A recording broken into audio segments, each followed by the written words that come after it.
This is what you get when you buy a fucking Chevy. General Motors can go fuck itself up the ass with the claw end of a goddamn hammer. It is a digital dud. Millions of Americans are ditching their new trucks, and everyone knows why. Before we get started, don't forget to like the video and subscribe to the channel. General Motors can go fuck itself up the ass with the claw end of a goddamn hammer. 2016 GMC Terrain with the fucking 2.4 liter 4-cylinder in it. I had one of these, the 2.4, in 2010, my daughter's car. Took out 2 fucking timing chains in that motor. This is a 2016. I'm like, checking around. GM should have had their shit figured out after having the same motor for 6 years. Guess not. Took the fucking timing chain out of this one as well. And on top of that, when I go start tearing shit apart, I don't know if you can see it back here or not, but there is a really nice crack in the exhaust manifold. Plus a fucking bolt down in there that I can't get anything on to get off. So I've been a GM guy my entire fucking life. This is the last goddamn GM I will ever own. The fucking piece of shit. Jesus Christ. We got a new Yukon Denali that blew out the front end, so that's getting towed. And as we're watching that, look over here into the parking lot.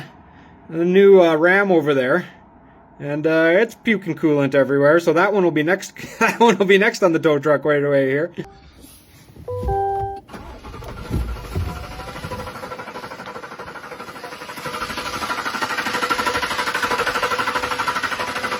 Take it and drive it. It should be fine. We've had this fucking truck in the shop twice in the last 2 weeks driving fucking courtesy vehicles. No, it's fine. Just take it home. You're good. You're good. It's nothing. May a long weekend trying to take the kids on a trip. This is what you get when you buy a fucking Chevy.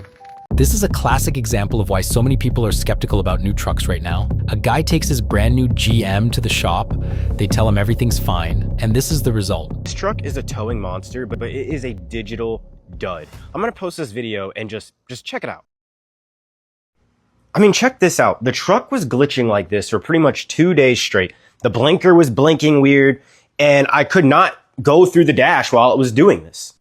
I'm not going to sit here and play stupid. I know these trucks have issues with the screens. I have a 2024 2500, and the truck before this one, my mega cab before this, was always having issues. But it glitching like this, I will say, is a first, and the blinker doing the weird thing, I would say, is a first. Once again, the screen is cool from afar, or I think Apple CarPlay, it's cool because you really have like a whole iPad. And honestly, I like the digital dash right here too, to display my maps, all of that stuff. Which, that brings me over to, if you have the passenger screen, comment below, how has that been for you? Any issues with it or anything like that? Because like I said before, in my other truck, even these outlets down here wouldn't work sometimes if it was like too hot or whatever it is. So I don't know. It's really interesting. But the dash glitching the way it did was one of the times where it actually affected me if I was towing, because I could not change through the dash at all. It's done that one other time on my older truck. It just froze on a screen. And even if you turn it off, turn it back on, it'll still do it. It's very annoying sometimes. Man, we in a fucking F-250 Platy. Got the big screen, the digital dash. And I don't know, it just don't feel right. Fucking, it don't feel raw, it don't feel gangster. I don't like it. I'd rather be in an 06 5.9 3rd gen Cummins all fucking day. Don't get me wrong, it's comfortable, but this isn't a fucking truck. This is for pussies.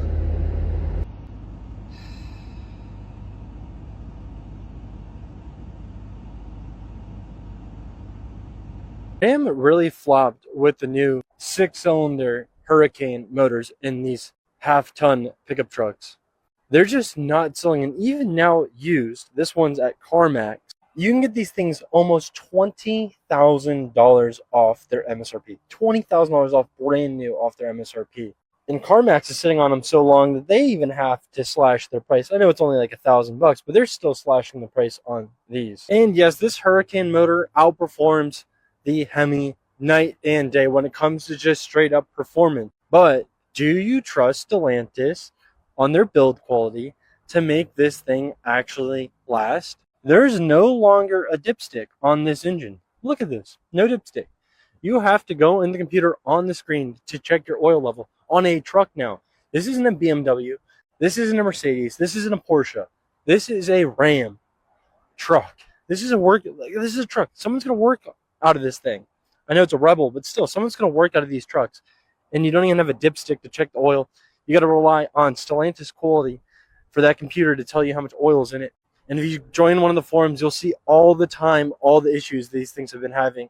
It's great on paper, but in reality, these things just aren't what they're supposed to be. The new Hurricane engine has indeed turned out to be a failure. There are far too many complaints about reliability, turbos, and electronics compared to the proven Hemi. The author is absolutely right. The market and owners have already shown that this Dodge experiment failed. Hey, so I bought a brand new TRX. The MSRP is almost $26,000. It's got less than 2,000 miles on it, and we discovered a coolant leak. We got out of the truck, you could smell coolant. I'm currently on hold with the dealer, and they're telling me that typically under Dodge's warranty, they don't provide a rent-a-car. So keep that in mind. What are you getting mad at me for now? Because you bought this stupid ass truck and turn the camera over there. Over there. Oh. And for what?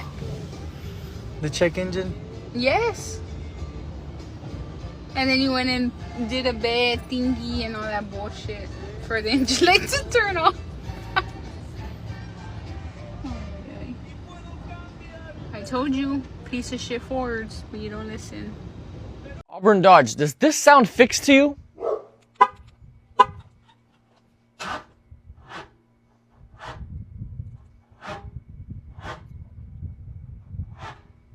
I originally came to this dealership for that issue because I went on a camping trip and I tried starting my truck and it wouldn't start. Then I showed him a video of the starter smoking. You can see from under here. So I showed him that video and he told me that it's probably just some film burning off of the starter. I'm not a mechanic, but the last time I checked, I don't think starters are supposed to smoke or come with film on them. And keep in mind, my truck was there for 4 weeks, which I thought was a starter issue because to me that seems like one. And since my service advisor wanted to come in the comments of my last video and back up all his work that they did, how about you back this up?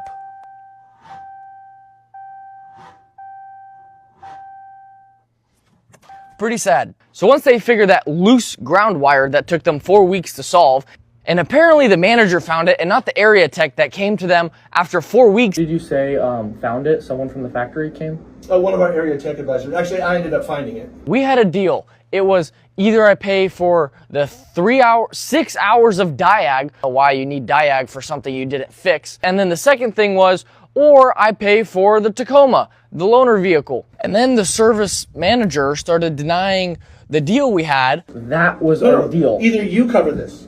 Right, and this was covered. No, you didn't cover it. That doesn't matter. It was yes, it most certainly does matter. It was covered at the end of the day, wasn't it? You guys got your $600. No, I said you. It's covered, isn't it? Not by you are not covering this. It's not covered by you guys either. It's covered by Thompson. Which we went out of the way to do. Our deal was either I cover the diag or I cover the loaner car. And I told him I wasn't covering either. The dealership this truck was previously at, they covered the 3 hours of diag for me because apparently it was their issue that caused this. And then he still tried to make me pay for the loaner car. And I said, you guys didn't have to pay for this. He goes, no, our deal is what you have to pay for this. If they didn't cover it, they would have had to either cover one or the other. And guess what? Either was covered. And that's exactly what I told him. So 4 weeks and battling over $250 and my truck still isn't fixed. And they were telling me how ungrateful I am that they were doing all this stuff for my truck and fixing it. Again, you guys heard it twice. This is not fixed. The customer ran into typical dealership red tape. A simple ground issue on an already unreliable truck took 4 weeks to fix.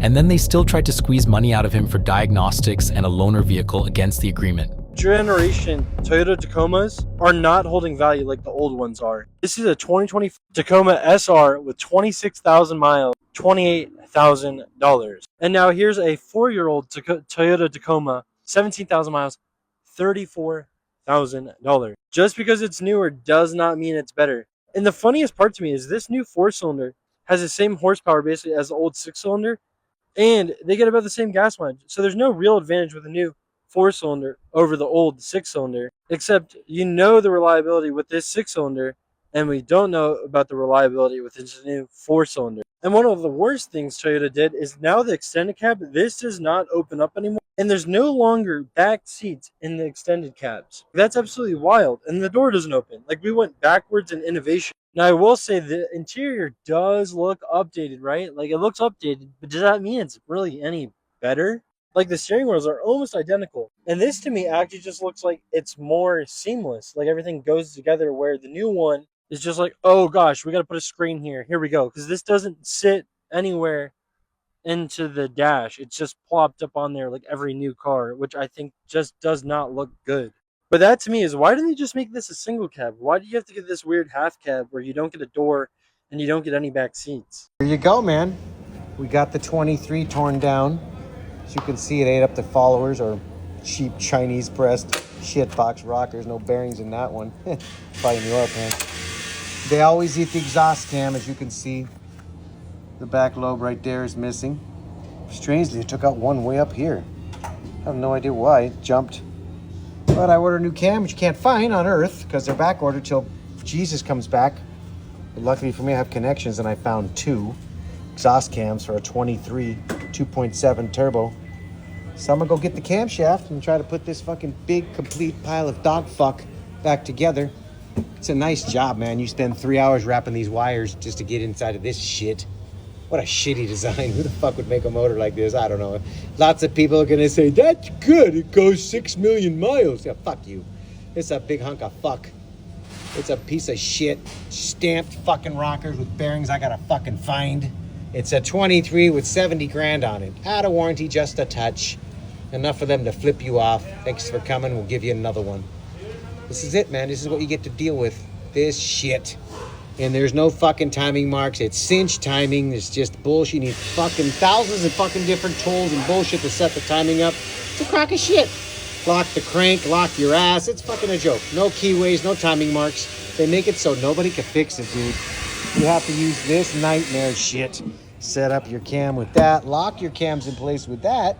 Shove most of that up your ass. It's a joke. Nothing is fucking made so you can fix it.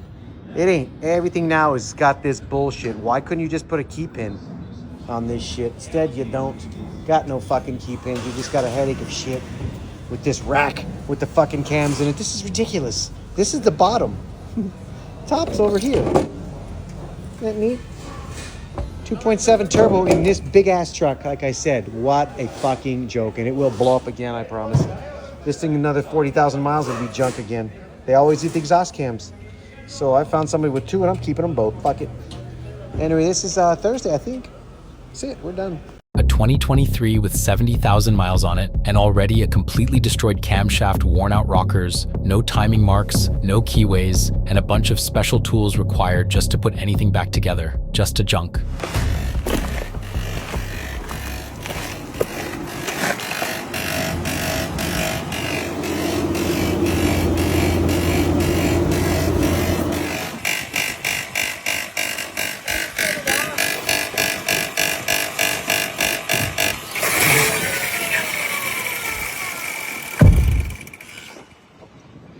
Weird.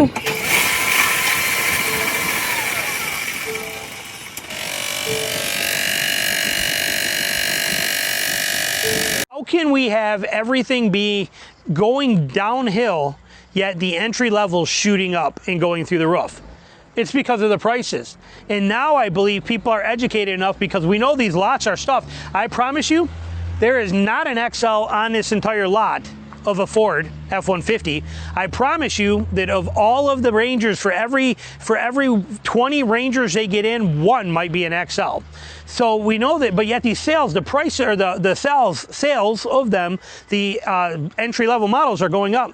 People are either hunting them down or they're ordering them. They are learning from the stuff that we're teaching and that we're doing on here and that we talk about all the time, realizing that they don't have to pick by the forced compliance of what a dealer's greed puts on a lot, okay, which is what a lot of it is. Again, of every F-150 on this lot, if we were to pop off of here and just take a peek, it hasn't changed much since last time we were here, but of every F-150, as we go down here, and we look at every one of them, I bet the average price of F-150s on this entire lot is $75,000 as the average. That's how ridiculous this is. Yet you can get an XL or even an STX. You can get an STX for mid-40s, almost half the price. You can get this truck in an STX, which arguably, in my opinion, looks better, but you can get it for half the price of this truck. Get into the Super Duties. Here's a beautiful Super Duty Tremor. Just got here, 2026 Tremor. It is gorgeous, but again, they're only going to give it to us. They only get a few Tremors. Notice we're not seeing any gas XLT Tremors on this lot anywhere. No, of course not. If they're getting a Tremor, they're getting it with the Cummins, and they're getting it in a Platinum, and they're doing it upright, and it's got the high output, and well, beautiful truck. But what are we talking about here? Oh, it's only $102,000. That's all. Right there, you can see it's only 102 grand. Only. But you can buy this truck for half the price, even in a Tremor, by going to an XLT trim with the 7.3 gasser, and you can literally cut that price in half almost. You can get it for like $66,000, $68,000, $69,000. It is a huge difference. And now for 2027, you can get that in an XL 35 XL, or you can get it in an XL off-road 35 package, which is going to be basically this truck in an XLT, or I mean in an XL trim, but it'll be this package right there. Same exact thing, including the Tours and front end. Win-win all the way around. So people are demanding and proving that your lot stuffing isn't working. They're not buying it. Sales are down 10% all across Ford. They're like, no, we're done. We're not paying these prices. But we're going to go hunt down the entry level versions of your trucks because we still want a Ford, but we don't want your expensive crap you're jamming on the lots. We're going to go hunt down and find the ones that are more affordable. I love it. I straight up love it. Send the message is what people are doing, and hopefully Ford someday learns it, like what Ram had to deal with when Tavares was in there and played those games with Ram and Jeep and how bad it hurt them. Hopefully Farley gets the message a little quicker. People have finally realized that modern loaded trims are just a bunch of unnecessary electronics and fragile extras that break more often and cost more to fix. That's why they're specifically hunting down barebones XL and STX models. Cheaper, simpler, and more reliable than those bloated $100,000 monsters. It's absolutely astonishing to me how fast these American trucks depreciate. This is a 2023 Chevy Silverado 1500 ZR2. It only has 30,000 miles on it, and it's already down to $54,000. Put this in perspective, this brand new right now, MSRP is 78 grand. If you were to go to a dealership and buy it out the door, you're looking to pay about $71,000, $72,000. You can save 20 grand in just 2 years and 30,000 miles. And this is CarMax, where we all know they have really, really, really high prices. But I still feel like even at $55,000, this is a little much, because at the end of the day, this looks nice aesthetically. This is all just cheap plastic and stuff, but this stuff is just all cheap plastic, some very minimal soft touch stuff. And you gotta think, this has an MSRP of almost $80,000. Heated and cooled seats, but my favorite part about this one is, did they do the recall on the engine on this one yet? Ah, they did do the recall. 0W40, that new motor oil will save this engine from blowing up. If you look right there, it's a little low on coolant, but that should be fine. This thing rides like crap, and it's not just this one, guys. I've had the Laramie limited Longhorn, whatever. I've had almost every different version of this. I've had the TRX as well. I did buy a TRX. I've had a couple Power Wagons, and the Power Wagons, while they're more beefy looking, at the end of the day, the Power Wagons and these 3/4 ton and up trucks, just, they're horrible. I mean, you bounce all over the place when you're riding in these things. It's not a comfortable ride. They're not made to be comfortable. They're made for work. These things are made for hauling. And unfortunately, or maybe fortunately at this point, I'm not really doing much of that anymore. I've got a giant car trailer, 24-footer that weighs over 4,000 pounds. I bought it so I could haul cars and trucks, and I just don't do it anymore. And because of that, I really stopped driving it, because it just doesn't make a lot of sense to be driving something this big, something this horrible on fuel economy, and something that, quite honestly, just is not something comfortable to drive. I don't enjoy it. So I decided it's time. We're going to trade it in on another truck.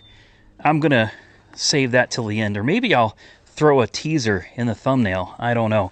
This has the high output Cummins. All right, this thing for a tradesman, seriously, seriously loaded. Forgive me, the truck is filthy, but you get the big screen. I mean, we got the whole screen. You got the tow package. We've got 4-wheel drive, neutral. I mean, I told you, adaptive cruise control. Are you kidding me? In a tradesman. In a tradesman. We have the sliding rear window as well. If you turn around there, look at this.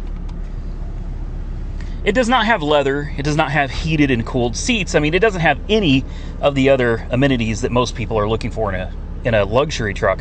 But for a work truck, man, this thing's pretty specced out. You've got your trailer brake, tow haul mode. You've got your parking sensors, front and rear.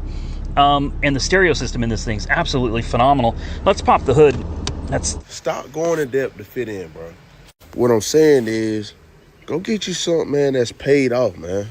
You can make a 90 or 05 or a 2010 look just as good as the man that's got a $800, $700, $500 truck payment. Matter of fact, this right here is an XL truck, as y'all can see here. Look, XL truck. You ain't gonna know it though, because I wouldn't have put a platinum sign on it.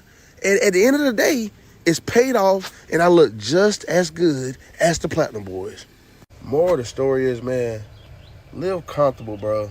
Get you something paid off. And I'm not saying nothing wrong with truck payments. If you can afford to do that, but man, if you can get you something paid off, go get you something paid off, man. And at the end of the day, you can look just as good as the man with that $800 truck payment. Love. Thanks for watching. Don't forget to share your thoughts in the comments. See you in the next videos.